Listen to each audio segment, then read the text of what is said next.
Ici, nous sommes dans une boutique. D'abord, on vient étaler à la devanture, mais on vient chaque mois pour nous prendre de l'argent pour occupation de domaine public. Ok. Sous prétexte que quand les gens viennent payer, ils garent les motos devant et que ce n'est pas notre espace. Et chaque mois, donc, nous devons payer en contrepartie. Moi, je dis c'est insensé. C'est irréfléchi. Parce que nous n'exploitons pas la devanture et à chaque fin du mois, tu payes de l'argent pour ça. La terre ne ment jamais, mais on ne triche pas avec elle non plus. Aujourd'hui, nous allons à la rencontre d'un jeune entrepreneur, un jeune qui a su associer production, transformation et commercialisation pour maximiser ses profits. Si tu viens nous découvrir à travers cette vidéo, nous te souhaitons déjà la bienvenue. Ici, nous parlons de quoi? Nous parlons d'entrepreneuriat, nous parlons de business, nous parlons de tout ce qui peut te permettre de passer d'une étape A à une étape B et surtout de te faire du cash. C'est tout de suite, on y va. Monsieur Hassan, bonjour. Bonjour, monsieur Maurice. Comment allez-vous? Ça va bien, merci de votre Ok, ça va très bien. Pouvez-vous vous présenter, s'il vous plaît? Oui, je suis anciennement Maurice Oussou. Je suis économiste de formation, entrepreneur agricole de profession. Ok. Je suis le DG de l'entreprise Consagro Business Center, qui se veut être une entreprise spécialisée dans la production, la transformation et la commercialisation des produits agricoles. Je suis promoteur d'une ferme Pro Bio, qui a plusieurs unités de production dans la commune d'Agara. Je suis promoteur également de 2 points de vente, supermarché agro-santé, mini-market agro-santé, qui se veut être les lieux de regroupement de tous nos produits agricoles et agroalimentaires. Est-ce que vous pouvez nous dire un peu comment toute cette aventure a commencé? Cette aventure a commencé depuis le bas âge, quand j'étais encore au cours primaire, parce qu'il faut avouer que je suis né des parents qui sont typiquement paysans. Et du coup, depuis que j'étais encore au cours primaire, j'accompagnais maman dans son jardin, et parce qu'elle est membre d'une coopérative et accompagnée par une ONG française. Donc, je l'accompagnais depuis mon bas âge pour aller travailler au jardin. Du coup, en 2007, comme c'est une coopérative composée rien que de femmes, il y a un petit souci et la coopérative s'est écrasée. Donc, le fait qu'il y a déjà un marché disponible et que les gens viennent et ne trouvent plus les légumes, je me suis dit, pourquoi ne pas se positionner? En ce moment, j'étais en 5e. Donc, je me suis positionné en commençant par la portion de ma mère, espérant qu'elles reviendront. Mais avec le temps, elles sont plus revenues. Donc, j'ai commencé avec toute la superficie, les 24 femmes. Et c'est ce qui m'a amené jusqu'ici actuellement. Et là, on est en train de parler de quelle superficie? Environ, j'étais sur demi-hectare parce qu'elles étaient au nombre de 24. Et chacune avait sa portion qu'elle en avait. Mais donc, quand j'ai commencé dès le début, j'étais seul, j'étais tout petit. Donc, je ne pouvais pas embraver directement les demi-hectares. J'avais commencé petitement en faisant du maraîchage quelque part, en mettant du maïs quelque part, du manioc, de l'arachide, jusqu'à embraver toute la superficie. Alors, ce n'est qu'après 2010, je me suis spécialisé maintenant dans la production maraîchère. Ok. Parcelle, on suivait une formation exacte. Du tout pas. Je n'ai jamais mis pied dans une école agricole. Mais à la base, vous avez dit quand même que votre mère était dans le domaine. Dans le secteur. Donc, vous avez appris. Je me suis inspiré d'elle. C'est elle qui m'a inspiré tout simplement. Et puis, je me suis basé sur ces expériences pour me lancer. D'accord. Maintenant, si on va capitaliser tout ça, pour le début, tout ce qu'il vous a fallu, c'est vrai qu'il y avait quand même un domaine qui était là, un avantage qui était là. Mais en termes de budget, si on va quantifier tout ça, avec combien vous avez exactement lancé cette aventure-là? Oh, je dirais probablement 0 francs parce qu'il y avait déjà un avantage, un atout là, parce que les équipements, les matériels étaient déjà là. Je me suis juste positionné en profitant de ces matériels. Donc, après, j'ai dû quitter cette superficie-là parce que la famille en avait besoin, c'était un domaine familial. Donc, c'est là que j'ai commencé maintenant par m'installer de mes propres fonds. Et là, il va falloir faire du forage, faire l'irrigation de l'eau. Donc là, nous étions déjà en 2010. D'accord, là je pense quand même que, parce que beaucoup de personnes, quand on dit 0 francs, c'est une expression qui choque. Parce qu'on sait que rien ne peut être lancé avec 0 francs, normalement. Maintenant, on va essayer de rester sur votre début. Quand vous avez voulu commencer, avec quel budget vous avez effectivement lancé votre projet qui porte effectivement votre nom? Bon, qui porte effectivement mon nom, parce que je dirais déjà en 2007, je le faisais, bon, sans même me rendre compte qu'aujourd'hui, c'est ça qui allait devenir ma première source de revenus. Et c'est en 2010, et je me suis dit, bon, cette histoire-là, quand même, c'est un domaine porteur d'avenir. Donc, il va falloir que je me spécialise dans le maraîchage. Donc, du coup, quand on va parler d'investissement, je ne dirais pas que j'ai sorti grand-chose.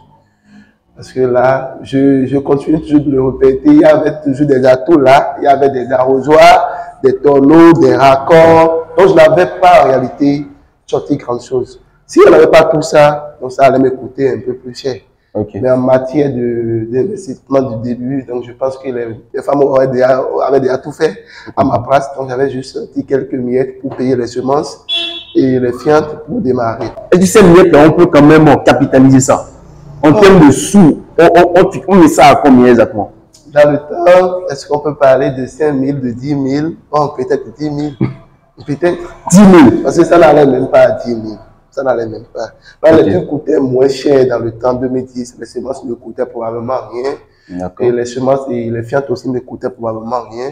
On nous suppliait même parfois de venir ramasser pour se dégager de ça. Donc, en termes d'investissement pour le début, ce n'était pas vraiment important.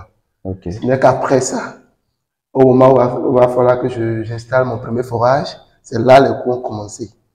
C'est là les coûts ont commencé réellement. Donc, c'est un peu ça. Donc, le début, je ne dirais probablement que j'ai dépensé beaucoup de choses. Je peux déjà commencer au plus avec 10 000.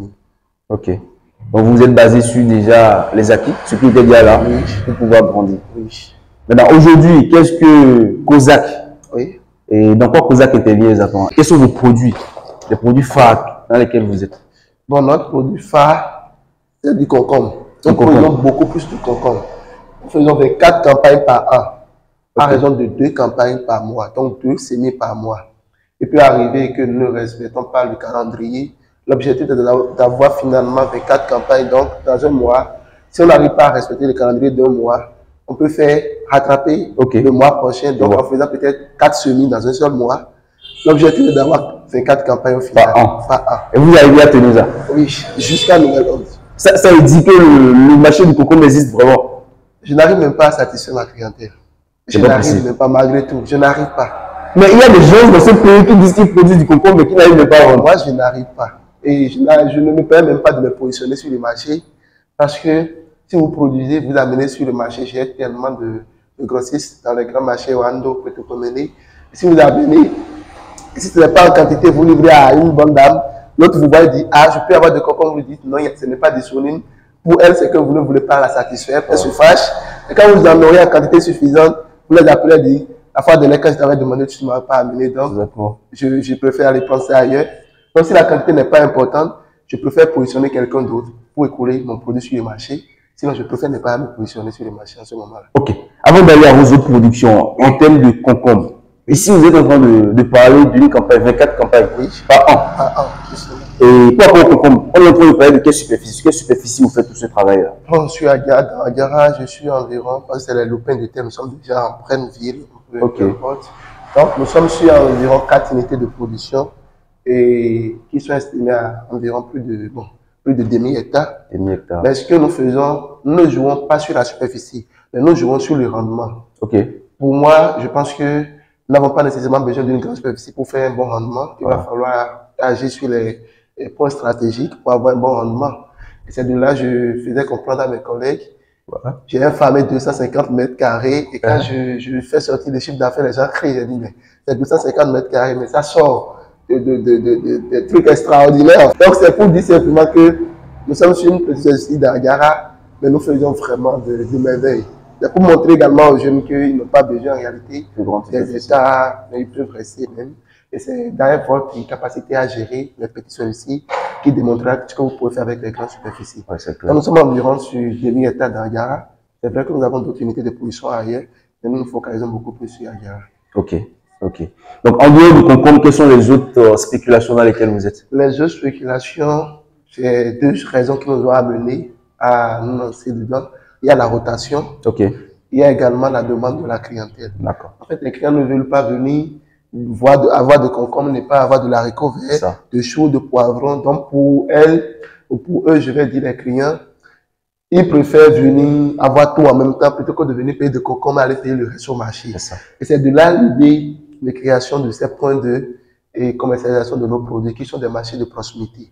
Donc, Et nous ne pouvons pas dire que nous produisons tout simultanément, mais nous travaillons avec des collègues qui sont partenaires à notre entreprise. Et donc, quand il y a des produits dont nous ne disposons pas, on les faisons appel pour que quand même dans nos points de vente, il y ait presque tout. Donc, quand ils viendront, ils auront vraiment presque tout ce dont ils auront besoin sans pour autant se stresser comme sur la ferme. D'accord. Donc, c'est un peu ça. Donc, actuellement, nous faisons un peu de tout. Les légumes feuilles, les légumes fruits, les légumes racines. Et en ayant toujours à l'esprit que nous faisons beaucoup plus de concombre. Beaucoup plus. Cette production est basée sur du bio. C'est du bio. 100% bio. 100%. Bon, aujourd'hui, il est difficile de dire 100% bio. Nous préférons désormais dire une production écologique. Et la raison est très simple. Les semences ne proviennent pas de nous. Ouais, c'est ça. Nous ne connaissons pas les conditions dans lesquelles elles sont produites conservées. Les fientes que nous utilisons, il y a des vaccins qu'on injecte au sujet. Ouais. Et quand il y a des gestions, il doit y avoir nécessairement des résidus. Donc, on ne peut pas dire aujourd'hui qu'on est à 100% bio, mais on fait l'effort de se rapprocher quand même de ce qui est bio. Donc, nous parlons de production écologique pour ne pas trop exagérer. Ok, c'est intéressant. C'est intéressant. Voilà. Et en termes de chiffres, parce que c'est des facteurs clés qui motivent les gens à se lancer. En termes de chiffres, tout à l'heure, vous avez parlé du concombre, je reviens toujours au concombre, vous avez parlé de 250 mètres carrés. Oui. Est-ce que vous pouvez nous dire, si on prend une superficie, vous connaissez une superficie de 250 mètres carrés, oui, qui le fait uniquement du concombre, oui, est-ce qu'en termes de chiffres, oui, on peut essayer aujourd'hui de parler? On peut parler. Ok. On peut parler et parler dans ce sens, et moi je me base beaucoup sur mes expériences. Je ne suis pas arrivé à ce niveau du jour au lendemain. Ouais, c'est clair. Voilà, j'ai tombé, je me suis relevé. Donc, c'est à force de tomber, de se relever, j'ai pu quand même identifier les points clés sur lesquels je peux travailler pour avoir un rendement beaucoup plus meilleur. Donc, quand je le dis peut-être pour les autres, peut-être que j'abuse, mais moi j'ai mes preuves, en tout cas, j'ai quand même les preuves qui sont là, qui attestent vraiment de ce que nous faisons. Okay. Et tenant même compte de notre cahier de charge au niveau de la production, on peut se rendre compte librement que ce n'est pas juste des chiffres que nous lançons, c'est du réel. Et par moment aussi, nous invitons des gens qui ne nous croient pas de venir voir quand ça démarre, comment ça démarre et quel est le chiffre final que nous arrivons à obtenir. Donc, je disais tantôt, quand nous prenons par exemple le concombre, c'est une circulation de 3 mois, si je pourrais dire. Oui. Donc, vous avez 6 semaines. Après le chenille, à partir de la 5e, 6e semaine, vous commencez la récolte. Okay. Et si vous entretenez correctement votre plantation, vous allez récolter encore sur 6 semaines. D'accord. Ça fait 3 mois. 6 semaines, 1 mois et demi pour la récolte. Et là, je dis si vous entretenez correctement. La récolte se fait chaque 3 jours. D'accord. Donc, chaque 3 jours, durant 6 semaines. Donc, en une semaine, nous faisons en moyenne 2 récoltes, sinon 3 par moment, en une semaine. Donc, on aura 18 récoltes à faire. C'est ça. Alors, au début, le début ne donne pas une grande chose, mais dès la deuxième récolte, ça devient important. Donc, si les 250 mètres carrés, banalement, ce n'est pas standard. Ce n'est pas standard, donc il peut arriver ou ça peut augmenter. Mais ça peut descendre, bien sûr. Donc, ce n'est pas un chiffre standard. Mais normalement, nous pouvons nous retrouver à 150 et 200 000 sur les 200 mètres carrés en 3 mois. Et il faut avouer que ça ne nous prend qu'environ 1 heure, 2 heures plus par jour. Par jour. Donc, pas beaucoup de temps. Avec un investissement à la base de combien à peu près? Pour un investissement sur 200 mètres carrés, nous avons juste besoin de 2 sachets de semences de concombre qui s'élèvent actuellement à 7 000. 7 000 francs. Voilà, nous avons besoin environ de 25 sacs de fientes. Donc, le sac est actuellement, quand on va évaluer, en moyenne à 600 francs. Ça fait quelque chose de 15 000 probablement. Donc 7 000 plus 15 000, nous sommes là.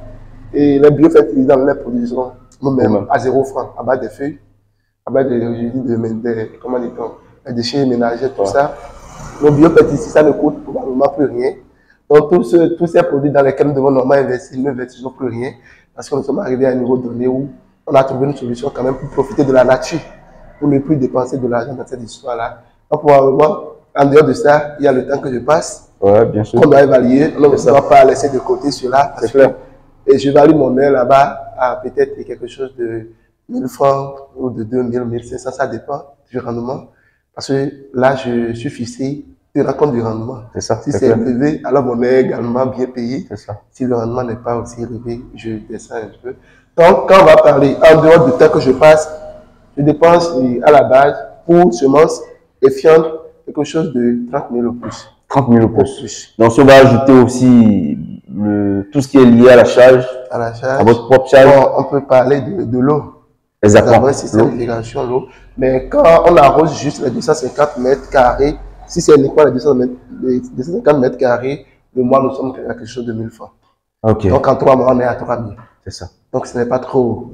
Donc, avec au plus un investissement de 50 000 francs, en 3 mois, vous êtes à 150 000 francs. 150 000 francs. Pour rappel que je passe 1 heure plus que je suis la fête. Par jour, sur la fête. Donc, vous avez encore du temps pour aller gérer d'autres choses. Suffisamment de temps. Ah ouais. Suffisamment de temps. Ça, c'est intéressant. Et en termes de défis, parce que c'est sûr que vous avez rencontré beaucoup de défis. Justement. Voilà. Et quels ont été les réels défis auxquels vous avez fait face, voilà, durant ce parcours? Vraiment, le domaine agricole n'est pas un domaine aussi facile. Nous encourageons des gens de s'orienter vers le domaine agricole parce que c'est un domaine porteur d'avenir. Ouais. Mais au même moment, il faut les apprêter psychologiquement. C'est ça. Ce n'est pas pour qui veut, mais c'est pour qui peut. Si vous n'avez pas les reins solides, vous allez quitter en même temps sur les reins, il n'y a pas de souci. Donc là, dès notre début, il faut avouer que nous sommes confrontés à beaucoup de difficultés. Parce qu'à la base, j'avais annoncé tout à l'heure que je n'ai pas reçu une formation vraiment dans une école, dans un centre de formation. Oui. Et en 2007, moi, je n'étais pas en mesure de produire de concombre, de l'haricot vert, parce que les mamans faisaient uniquement des légumes feuilles. C'est ça. Donc, il y a ce changement de comportement des consommateurs qui exigent désormais de nouveaux produits, donc de concombre, de carottes, de l'haricot vert. Il va falloir m'adapter à leur comportement. Donc, ça a été vraiment un tournant un peu compliqué pour moi. Mais avec le temps, je me suis adapté à travers les réseaux sociaux, YouTube. Je me suis fait former en ligne, en griffe. Donc, avec mon téléphone, j'essaie de voir comment ça se passe, comment on produit du concombre. Je me mets à l'œuvre, je tombe, je me relève, je sais que quand on parle de la production de concombre dans Yara maintenant, pour ne pas dire que je suis le premier, je suis le seul à faire 24 campagnes de concombre dans Yara par an, ou pour ne pas aller dans le menu. Donc là, en dehors de cette adaptation qui nous a pris un peu de temps, il y a également le problème de positionnement sur le marché. Ouais. Il y a le problème de positionnement sur le marché. Au début, il faut avouer que quand nous n'avons pas trouvé une solution pour produire nos biofertilisants, biopesticides, on dépensait énormément dans ce volet-là. Et non seulement ça, notre production nous prenait énormément de temps parce qu'il faut un temps pour que les fientes se décomposent. Quand nous prenons par exemple la production de laitue, celui qui utilise des engrais chimiques, en 3 semaines, il peut déjà récolter ses laitues, mais nous on doit attendre 6 semaines. C'est ça.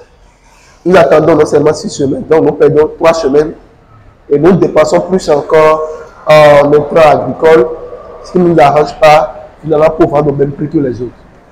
Donc, nous n'avons pas de biais marché qui reconnaissait la valeur du produit bio.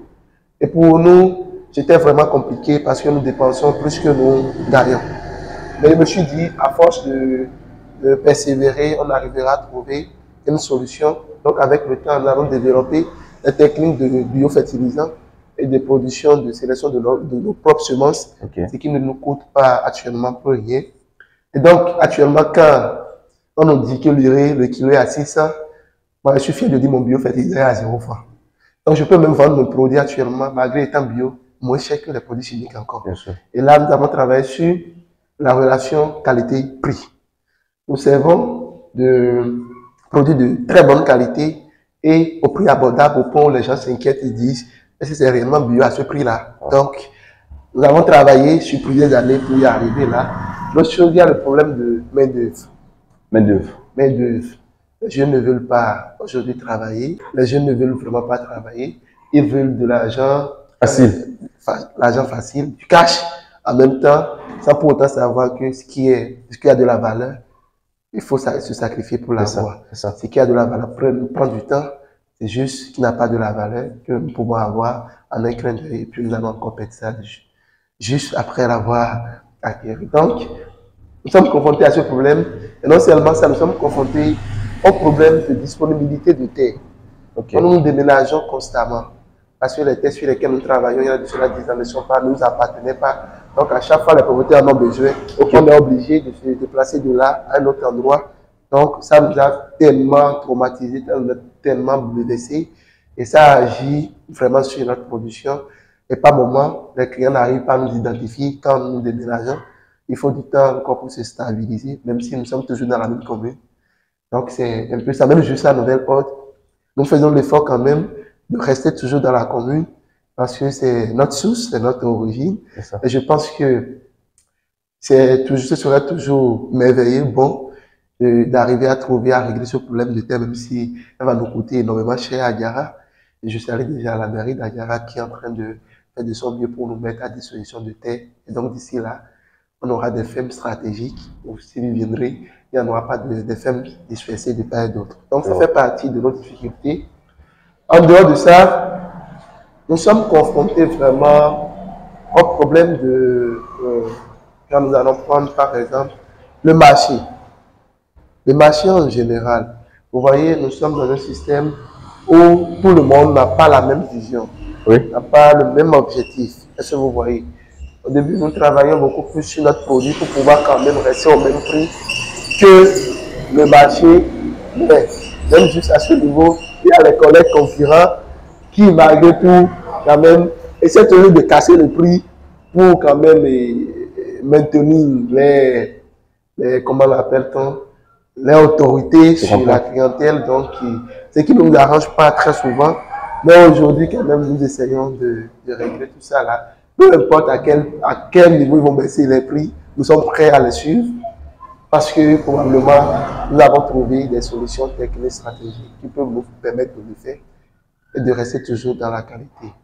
Bon, en dehors de ça, il y a également l'environnement est toujours qui n'est pas favorable à l'entrepreneuriat.